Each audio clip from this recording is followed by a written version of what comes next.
what I would say, it's was a much needed refurbishment, and that was the feedback we were receiving from our customers.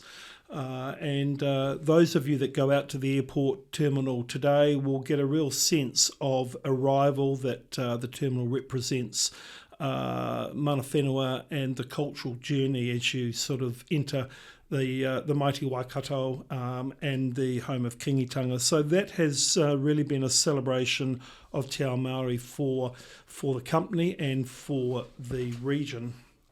I think the other point I would make is that project, if we put the backdrop of COVID, was completed, cost of 15 million and was actually completed on budget. It was slightly below budget, which I think is a credit to the team that supported that project. I think in addition, the other big project was the refurbishment of Jet Park Hotel after the exit of the MIQ facilities.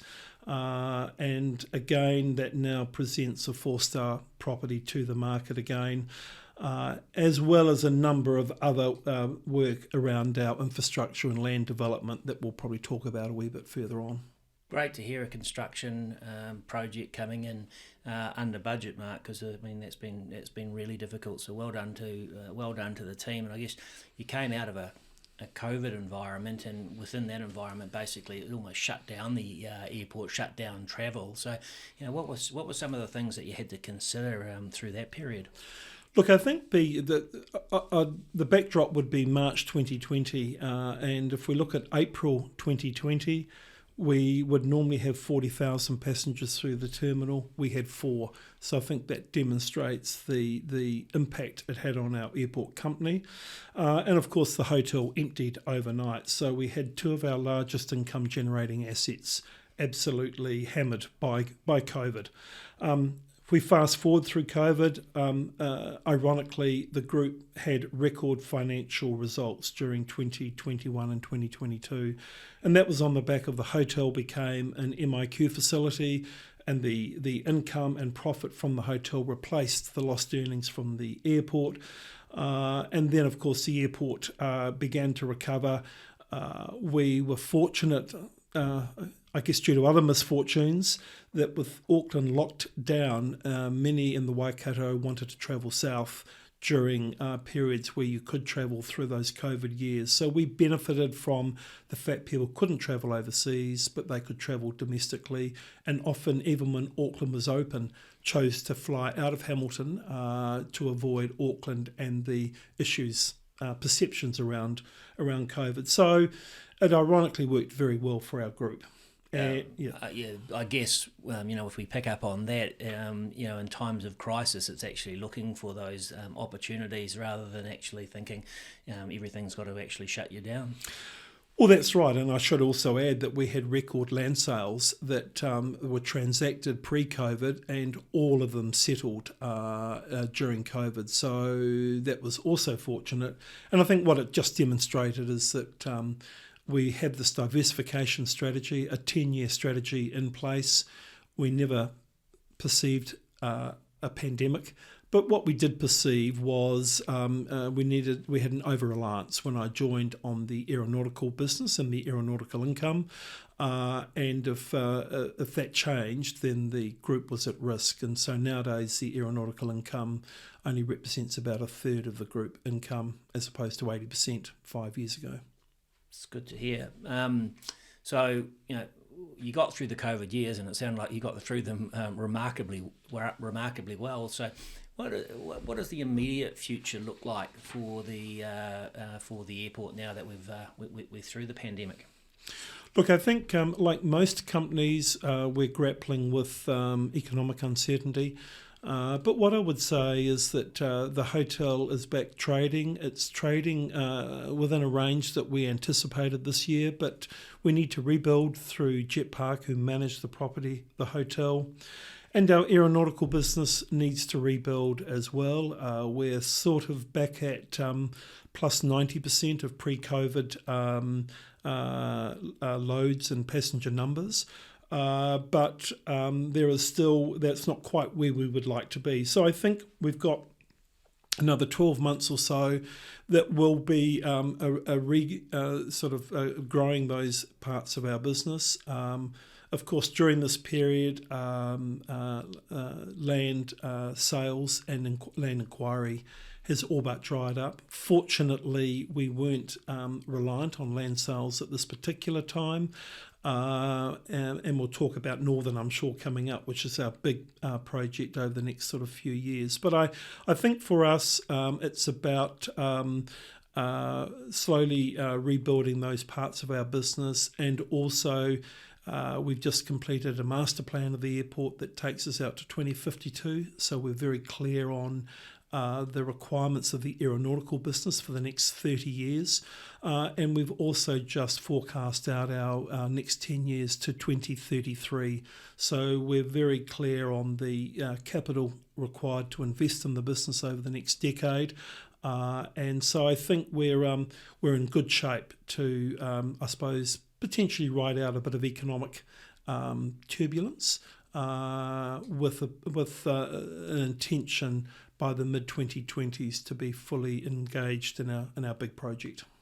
I want to pick up on that part or that piece on land diversification, because when I think of an airport, I think of passenger movements and landing fees and those sorts of things. But what I found fascinating about the presentation that you gave us was just how the airport is working on that land diversification. So do you want to lead us into that and tell us how you're working with different groups to actually materialise that and make it happen?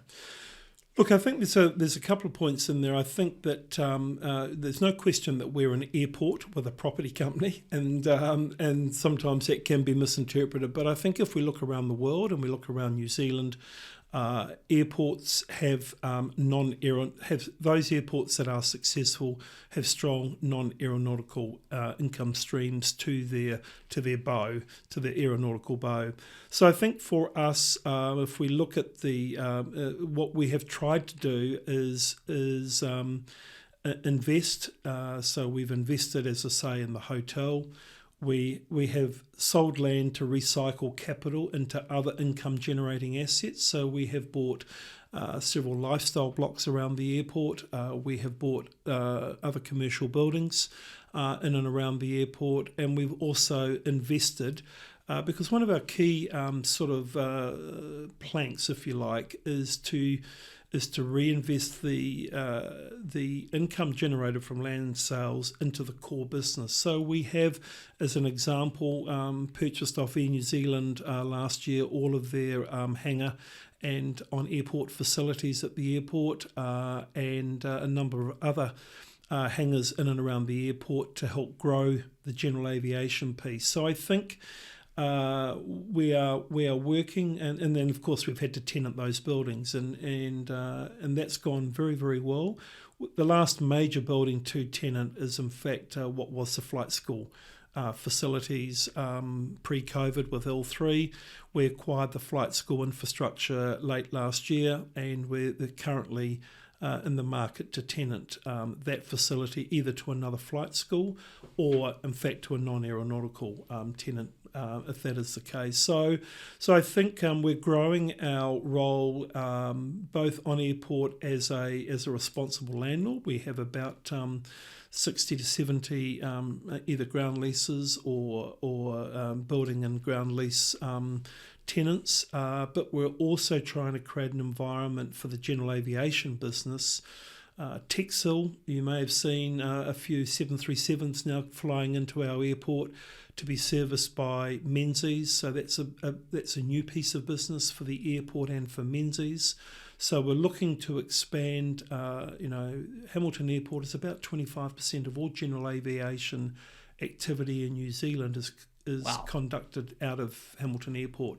So it's important. That's not always the most profitable part of our business, but we have a responsibility owned by the 5 councils to foster regional development and economic development. Pretty important, to the region in terms of creating that tourism, whether it be business tourism, whether it be tourism as we think of it. But it strikes me as fascinating the creativity that the airport is actually showing and actually creating different, or diversifying the land uses and in creating different income streams.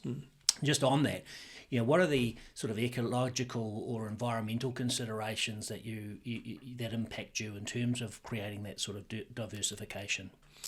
Look, I think up until recently, very little in the sense that to operate an airport, you have certain designations, and under the district plan, we sort of fall under multiple district plans, both Waipa, that's our territorial authority, but also Waikato District and Hamilton City in respective air noise boundaries and other associated designations with our aeronautical activity, which of course we have to manage reverse sensitivities for the community because we need to ensure the ability for the airport to conduct its business, sort of in perpetuity. So there is often some challenge there to ensure that we retain those appropriate rights to operate, and that has not been an issue as a general statement. However, as we now start to embark on much greater land development opportunities, then we are now pushing into sort of RMA legislation. We are pushing into sort of the new national policy statement on Indigenous biodiversity that only came into effect in legislation a month or so ago. And that now drives the issues and responsibilities around, for argument's sake, the peka, the long-tailed bat, that's an endangered species, and that's currently some of the challenge we have around Northern Precinct, which, whenever you're ready, Jeremy, I'm happy to talk about Northern, but that is the segue really into the environmental challenges I think are significant as we enter this next decade. So let's pick up on that point, Mark, and jump straight into it, because I know it's an exciting part of the airport development. What's going on with this Northern Precinct? Okay, look, essentially what we've got is a 100-hectare dairy farm, so rural use that we have had a successful plan change with Waipa. We, in fact, have partnered up with Rukahia Property Limited, which is the Yates family. They've got 30 hectares adjoining our land, so it's a joint application for the plan change. And that was successfully navigated through independent commissioners, because Waipa is a shareholder of the airport. And we received the commissioner's decision mid-year, which gave the green light to our plan change. But of course there is an appeal period, 3-month appeal period, and just at the very end of that appeal period, Forest and Bird lodged an appeal based on the concern for the peka, the long-tailed bat, and under that appeal process that allows others to join that appeal, and the Department of Conservation have joined that appeal along with the Regional Council. But all focused, the only appeal elements are really the long-tailed bat. But look, the exciting piece is that ultimately it's 130 hectares of industrial commercial land that we want to bring to market. And I think firstly it sits within future-proof, so it's very much land that is the intended use for Waipa is industrial commercial land, and I think there's a shortage of industrial commercial land in this region. Certainly Hamilton City has a shortage, and I think generally in the region there is a shortage. Slightly different offering perhaps to Ruakura, in the sense that we will sell the freehold of some of the land. And we see the land being developed on the basis of some will be land sales, some will be developed by the airport company and then sell the improvements. and a percentage of the land will be developed and held for the in perpetuity income stream for the airport company. So, do you see what you're doing at the airport as complementary to Ruakura and I guess to Te Rapa Industrial itself, or is it in competition? Look, I think the fact that there is the option of freehold, then it is a different offering to Ruakura. I think that the other element here is there's room for everyone in the sense that the region is short of industrial commercial land. And I think the other point here is that development south of the city has been somewhat slow and starved of opportunity. I think the Peacock's residential development over time, and we know that's going to bring several thousand homeowners into Peacocks as it's eventually developed out.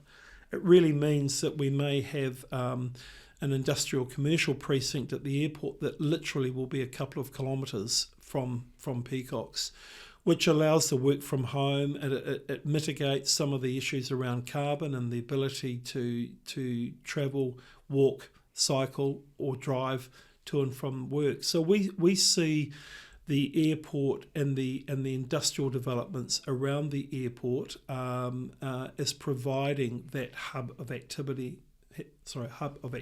into the future.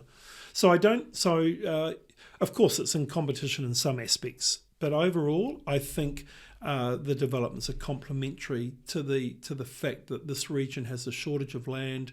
There's a greater emphasis to move out of Auckland for a lot of large industrial commercial, so that large box distribution sort of centre facilities where land is scarce or very expensive in Auckland. It also complements workforce where they can perhaps buy homes that are more affordable in the Waikato than they are in Auckland. And we've got a great roading network now compared to Auckland, and that's why we're such strong advocates for Southern Links that will ultimately join the network up. And you're right, you take a look at the development of Peacocks and the way it can feed the hospital and the way that it can feed the airport, and once the bridge is in, I guess the university becomes easily accessible as well, and that's that whole I can bike to work type of scenario, and I can I don't have to actually travel an hour to get to my place of work. I can buy close to where I need to actually be, but I can still be in a comfortable area that actually accesses the city and all of the fantastic things in the city that the city has to offer. So it is really exciting development. Well, I think we've all seen with the opening of the current expressway, I can drive from the airport to Ruakura literally in about 10 or 11 minutes. That would have taken 25 minutes before that expressway opened. Yeah. So I think what we're really doing is we're maximising the advantages that Hamilton is actually giving us. Absolutely, and we hope perhaps with a view that Southern Links and other and Pariri and other sort of infrastructure requirements of the region may receive a more sympathetic ear under a national-led government than perhaps under the previous Labour-led government, and certainly that's the early conversations that National were sending into the market with obviously, I guess, roads of national significance Mark II that was recently announced in the transport policy pre-election. So I think that's good for our I think it's better than good. I think it's great for our region. The challenge is that the region coordinates and responds to that opportunity. So let's just leave development aside for a moment, and you spoke briefly about some of the aviation opportunities that are occurring at the airport, but you also mentioned in the presentation that you gave about private hangars and these types of things, which sounded really, really interesting, because I guess a lot of what happens at the airport, if you're not out there the whole time, it passes you by. So maybe tell us a little bit about the aviation side.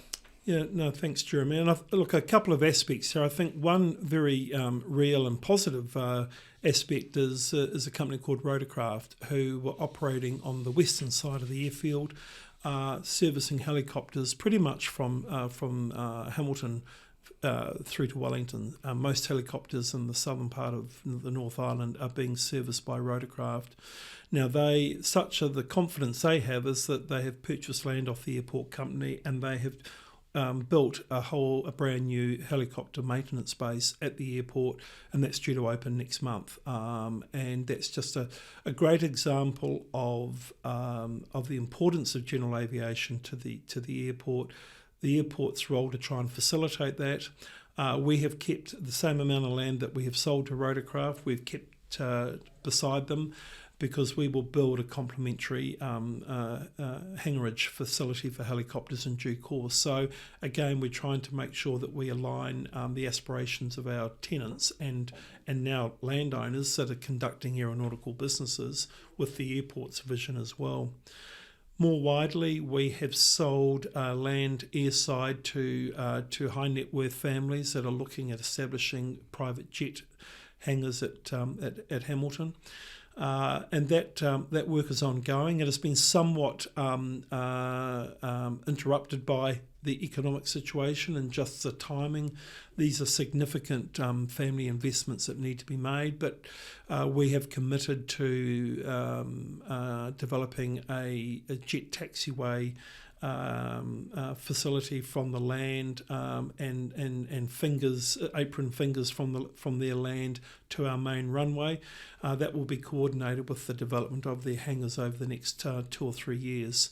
So that's another sort of aspect that we see is a real opportunity, particularly as I think Auckland Airport becomes somewhat more congested, as the RPT, or the commercial passenger traffic, is the main focus of Auckland Airport. So there is an opportunity, I think, to work with Auckland Airport to support that private jet general aviation opportunity. So they're just sort of two examples. I mentioned Menzies that have radically expanded their servicing to now deal with the Texel Australasian fleet. That means we'll have cycling through the airport about every 6 weeks a 737-200 or 800 series jet for servicing. And they are also now already talking to us about how they can expand, which requires further hangarage. So I think there's some really exciting stuff going on that general aviation piece. Notwithstanding some of the challenges, we don't have a flight school in there, but I feel confident. We are in negotiations and discussions with a couple of parties for the re-establishment of a flight school. So I think there's a general health around that commercial part of general aviation. I still think the private general aviation market is much tougher because owning planes and operating them is not that cheap, and I think younger generations coming through are struggling with student loans and mortgages before they think about owning a Cessna. So, but overall, I have to say our role is to facilitate and to make sure that we create those opportunities, and I think we're doing that. We're not perfect at it, but I think we're currently writing a general aviation strategy that will be ready about the second quarter of next year, that contemplates lots of what I've been saying, but more importantly contemplates what the airport should be doing over the next 20 to 30 years around general aviation. So we'll take all this general aviation and including the commercial passenger business. We've got accommodation out at the airport. We've got all of the industrial use. So this sounds to me like a whole lot of employment opportunities that is going to require people coming from outside the region to help grow Hamilton. Yeah, absolutely. And look, we talk a lot about this when we did some work on Southern Links, and the if we have Peacocks fully developed out eventually, we're talking, I think, approximately some 7,000 or 8,000 people located in Peacocks. We're talking about currently some 1,500 to 2,000 people currently employed in and around the airport. We see that going to 5,000 or 6,000. So to your point, Jeremy, there is a huge opportunity to then my point of where they're going to live, where they're going to work. That then leads into what is the retail needs of that community. So how do we bring in those other offerings that support that kind of growing community? So, and then we look at Mystery Creek, and we look at the work that's going on in and around our area. Crater Lakes, Brian Herman's work up the northern end of the airport and on the western side of the airport. So I think, in our view, there's about 600 or 700 hectares of land that in one way, shape or form is going to drive employment opportunities into the future. Tiiki Golf Course is another one. All of these facilities need people to work at them. And I think it illustrates significant confidence in Hamilton, short-term, long-term. People are confident that they can invest here and it is going to return. Yeah, and look, I was at the New Zealand Airports Conference last week in Christchurch, and there was a number of sessions on climate change and resilience, and we were already aware, but what it struck to myself and my team was, if we look at most airports in New Zealand, they've got water around them and near them, so they're going to be subject to climate change. Some of them already are, West Coast, and that are seeking Crown support to deal with high water tables, let alone the impost of rising sea levels. You look at, and then you look at issues around natural disasters, earthquakes. You come back to the Waikato, and we, touch wood, are a relatively safe geographical area. So not only are we close to Auckland, and we've got 2/3 of New Zealand's population living, Taupo North. We have 1.5 million people that live within less than an hour and a half's drive of Hamilton Airport. So so I think that's a story that needs to be told as well. Well, thanks very much, Mark, for you telling us the airport story, because it's certainly exciting. And I think if you were a residential buyer or a residential investor looking to invest in Hamilton, aside from the commercial opportunities that you've explained, you can be supremely confident that this is a growth market, and it's a great place to invest. So. We started this segment out with our two truths and a lie, and you had three statements there. Mark, do you want to recap on those and just tell us which one of them was fact, and which ones were fact, and which one was fiction?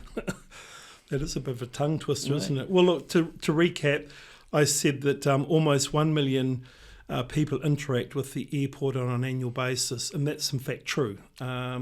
Because whilst we might have about 400,000 people actually flying, for every person that flies, there's on average a meter or greeter that supports that departing or arriving passenger. The group has one of the largest balance sheets of regional New Zealand, and yes, we do, if not the largest. So our balance sheet, assets 5 years ago was 60 million. Our assets today are 270 million. The falsehood was Hamilton is the second largest regional airport by annual passenger volume. Unfortunately, we're not. We are way down the list because we don't have air services into Auckland. So we look at Nelson, we look at Palmerston North, Hawke's Bay, all have greater passenger numbers than Hamilton does. So I guess there's a degree of competition for Hamilton with Auckland, particularly for some of those South Island routes, and I mentioned Queenstown and yep. greater services into Christchurch, perhaps, as reasons people may choose Auckland. But from what I'm hearing, that may change at some stage in the future. Yeah, if I could get a quick plug in, what I would say is that if you're flying to Wellington or Christchurch out of Hamilton, the fares are comparable with Auckland. We check them every week for 1 week in advance and 1 month in advance. The challenge we have is when you want to fly to Queenstown or Dunedin or Nelson and you've got a 2-sector fare, and then we are not competitive to Auckland. So, but we're working on that with Air New Zealand. We remain committed to better what we call connecting airfares. But if you're going to Wellington or Christchurch, we'd like you to use Hamilton Airport. I tell you what, the great thing about Hamilton Airport, now that it's been upgraded, it is a fantastic facility to go and you get in and out nice and quick, and you're not absolutely swamped by other passengers. So I can attest to that. Mark, thanks so much for today. That has been a true insight into some of the real excitement. And if you haven't been out to the airport recently, then do try and organise yourself a flight and just take a look at how much has changed. That's us. That's it for this week. Thanks very much for tuning in, and make sure that you look out for your next episode of the Lodge Real Estate Podcast.